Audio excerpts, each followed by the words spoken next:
We have, we're into the epic, so we'll try and do these a little bit quicker because there's less to say to these, but we have Lord of Change, one of the most frequent used, especially for lower players. Tzeentch health, march capacity, Tzeentch range, Tzeentch melee. Where do we go? Tzeentch melee. Yeah. Of course, the fourth bonus on these, you only get them when you get into above 5/5 into 6/1. So generally we don't count the bottom stats as much until we're pretty well into mid game.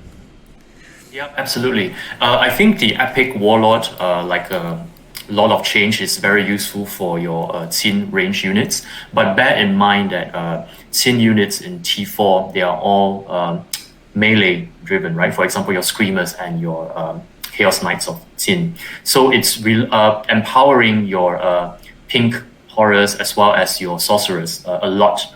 Okay, so this is basically one of the earliest warlords that you should max out if you are using Qin units. Mm-hmm. Yep, I'd agree with that. I'd agree with that one. Next up, mounted exalted hero, undivided health, undivided melee attack, undivided health, undivided range damage, and cav armor. A bit of a pick and mix. Where do we go with this one? Yeah, I absolutely love war map. Wait, what was this? MAH, right? Yeah, mounted exalted. I absolutely love this this warlord in the sense that because I use a lot of undivided units, and this one, it gives an all-round boost for all the undivided units. Imagine if you have your undivided Chaos Knights, it at a very high rank 6 mounted exalted, it will basically help you to soak a lot of damage as well as dealing damage back as a defending units, or as an offensive. It also works very well with all your undivided troops. So even at T3 level, if you have Hell Cannons, if you have Chaos Warriors, they all can synergize very well with this hero. So that's why I put it very high up, because it's one of the most used warlords in the early game all the way to maybe mid and somehow late game as well. So it is again a warlord to max out as soon as you can. Yeah, I think so. I think I put it in the S rank as well. Like you say, I think it's the essential one for early on. I had this on my walls for so long.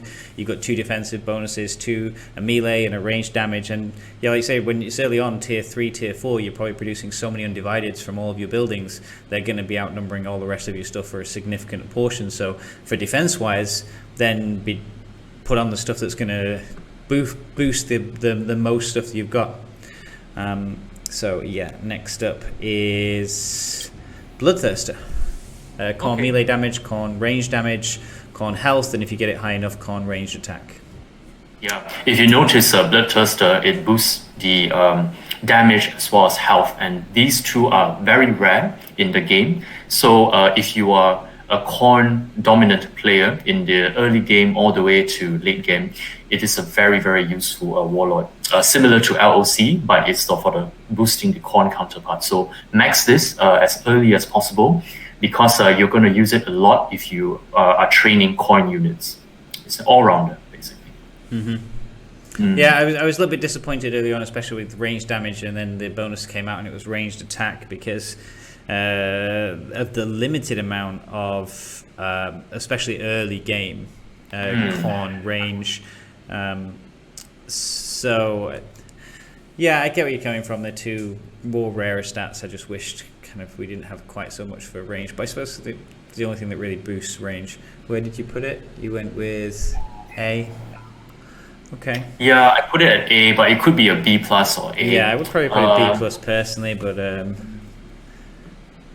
I did use it a lot when I was newer to the game, though, because I was con a lot of players. Yeah. For early game, I think it's really useful, and especially if you are playing with a con range as well, like Chaos Warriors of Con, which is a range dominant.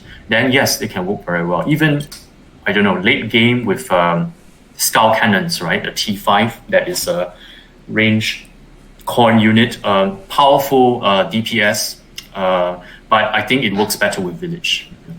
Next we have up SLAMBO, another popular earlier on. Bonus damage against broken troops, undivided melee damage bonus, combat bonus versus Empire, and I don't have mine at rank 6, so rank 6 also infantry melee attack bonus up to 15%. Where did we go with this one? Okay, so SLAMBO is a undivided driven warlord, right? And it's especially useful because it will help you to kill Empire armies. So for Empire armies farming, SLAMBO is very, very useful.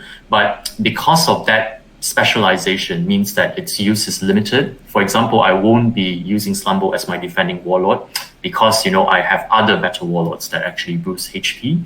However, in some cases, if you really want to emphasize on your infantry attack or DPS, right, then perhaps you may use SLAMBO in some small cases of offensive march against other players. Yeah, that's why I put it at a B because of its very specialized use, mainly for PvE rather than PvP, I would say. Yeah, I agree. It's a good call.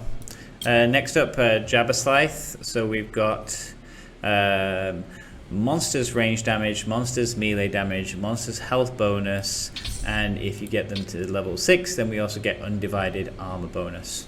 What do you think? Okay. So for undivided monsters units, it's very interesting, right? So for T3, you have Hell Cannons, which is a very strong range DPS dealer. And then in T4, you have Chimera, monster range. And then in T5, you basically have all your demon princes that are all monsters, right? So this is a relatively versatile warlord to use because it boosts specifically for monsters, melee, range, as well as the HP, right? So monsters units are usually being emphasized at the later game. So that's why in early games, you don't see a lot of people using Jabber at all. And that's why I put it between A and B. Yeah, personally, I would have had it a little bit lower than that. I think B. I think monsters are kind of not particularly super popular in the game, and even where they do exist, things like Hell Cannons, well, they're slow unit, they're not particularly a great unit, and you tend to only be producing them for a short while until you get other things unlocked. And even then, with looking at the stat bonuses, well, I'm going to get a melee damage bonus to them and a health bonus to them, which is fairly irrelevant because I'm probably not using that. So I think it's too specialized for me. I think there's better options for most factions. Yeah, but you can go very creative with it, with all the monsters much. Some people use Hell Cannons as a tank because it is actually very tanky. So rather than using it as a damage dealer, they actually use Hell Cannons. But again, like what Disturbing you said, I agree with you. It's such a slow march anyway. Who would want to use that, right? Next up, Great Unclean one. Nurgle melee damage bonus, Nurgle health bonus, Nurgle armor bonus, and when you get it to the next to 6-1, you get Nurgle range damage bonus as well. Yeah, it's quite a funny position, right? Because when the first time GOO came out, before Gutroad, of course, everyone went crazy about this warlord when they are Nurgle dominant players who wants to set traps. But then you have Gutroad, which is much better than Great Unclean one. That's why I put it at C, because what Nurgle units actually uses range attack at late game other than your wall, right? Which is the catapult. Mm-hmm. Yeah, the plague catapult. But it doesn't really serve a very good purpose. That's why I put it as a C. Yeah, it shocks and surprises me, but some things when they happen, I remember when that was declared and I was on Discord, I was like, what the hell is going on? Do they realize that there's no Nurgle units to get this bonus? Except the wall, the T5 wall. So it was a little bit disappointing with the add-on bonus. Nurgle players rave by him, so I don't know, I'm missing something maybe, because unless there's just a lack of other options anywhere else to get that melee damage, and you get the health, which are the two rarer stats. If you're a Nurgle player, then of course grab him and do stuff with him, and I've seen people use him on the wall sometimes. I don't know, I would put him probably C or maybe a B+, but simply because I just don't know, I don't really know many players that use Nurgle for an attack, so it just seems fairly irrelevant. Yeah, and it's also inferior version of Gutroad anyway, so definitely. Okay, next up, sorry, SLAMBO again. War Mammoth, undivided ranged attack, have melee damage, undivided armor bonus, and if you can get it up to 6, you get monstrous beasts melee damage bonus. I find War Mammoth a very interesting warlord, simply because it is very diverse in terms of the stats that it boosts. So imagine a scenario when you have, a lot of cavalry units, let's say, not specific to any gods, right? And you want to boost their DPS, melee DPS. So it works very well, especially for T4. If you are using, let's say, Chaos Knights of Qin, Chaos Knights of Khorne, all of them works very well with War Mammoth.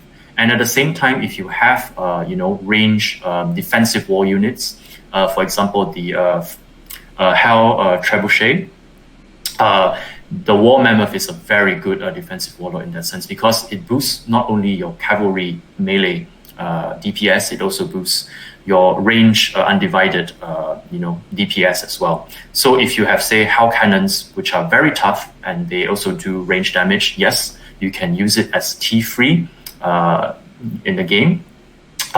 Or later game, if you have Chimera, I do not know whether the developers will further, boost Chimera. They are slowly boosting the DPS and also HP. Becomes very useful as well if you are focusing on undivided defensive strategy.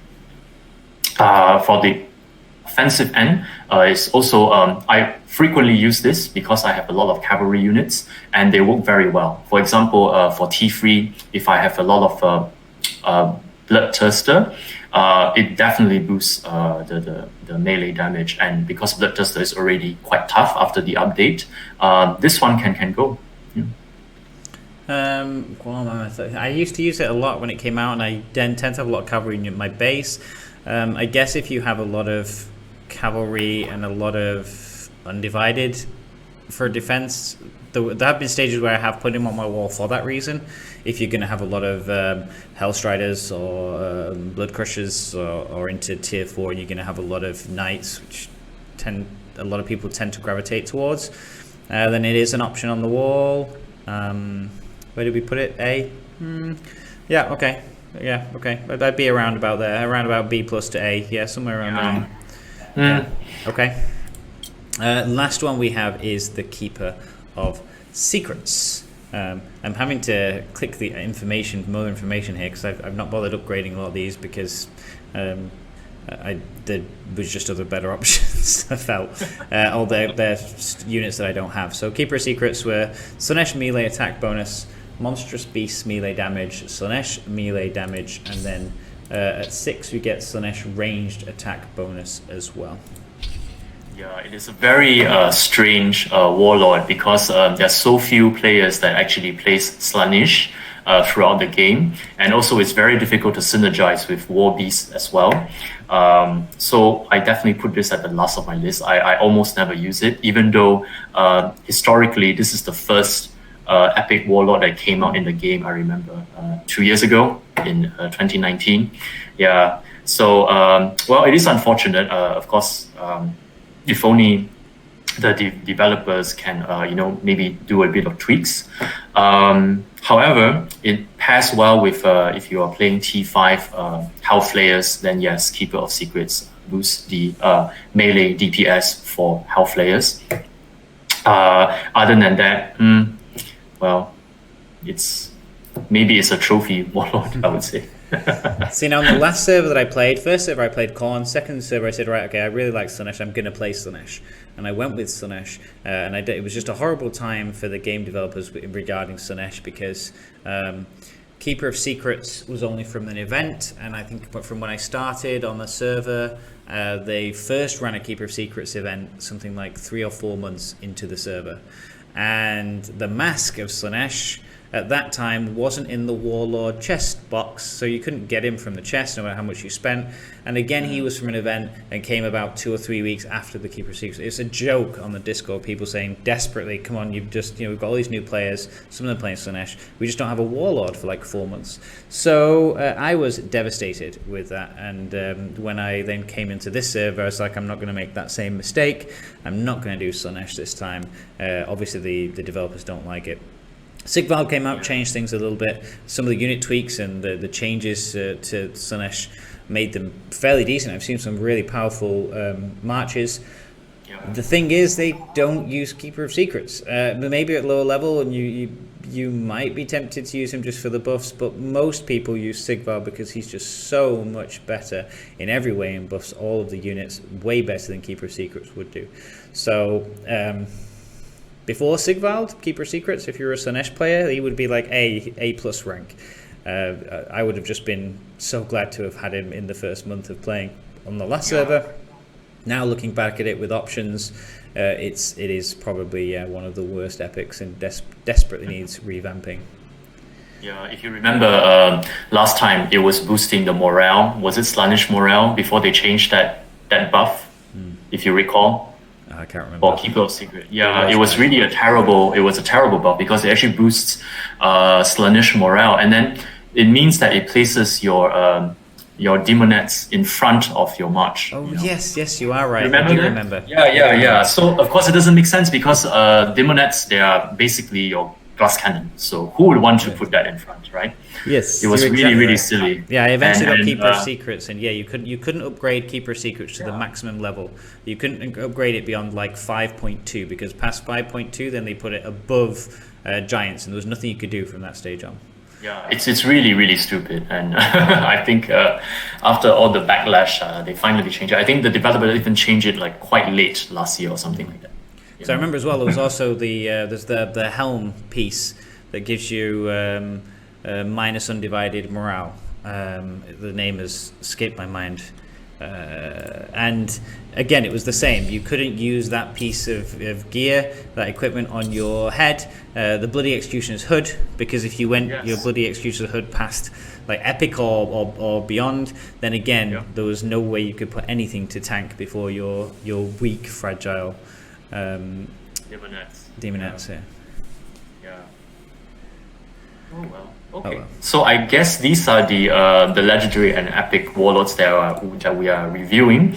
I'm sure there will be a lot of comments coming in, especially Nurgle lovers who disagree with how we rank it and things like that. I think it's okay. We can, it's good to have this like open discussion on how creative we use different warlords, right? Yeah, we're biased from the perspective of the armies that we use and the marches that we see. So obviously, if you disagree, be sure, shout out and say which ones do you think we've got horrifically wrong. If you think it's a little bit wrong, then probably not worth whining about. But if we've really got something huge, you're like, no, that is amazing, then please let us know. Then we'll learn something as well. Okay, it's time for me to thank you for watching, and we'll see you again soon on some video about whatever randomness. I've got quite a few different ideas, so I'll choose one or two and keep them producing over the next couple of weeks. So take care, and thank you, Shadow, for joining us. Thank you. And take care. See you again.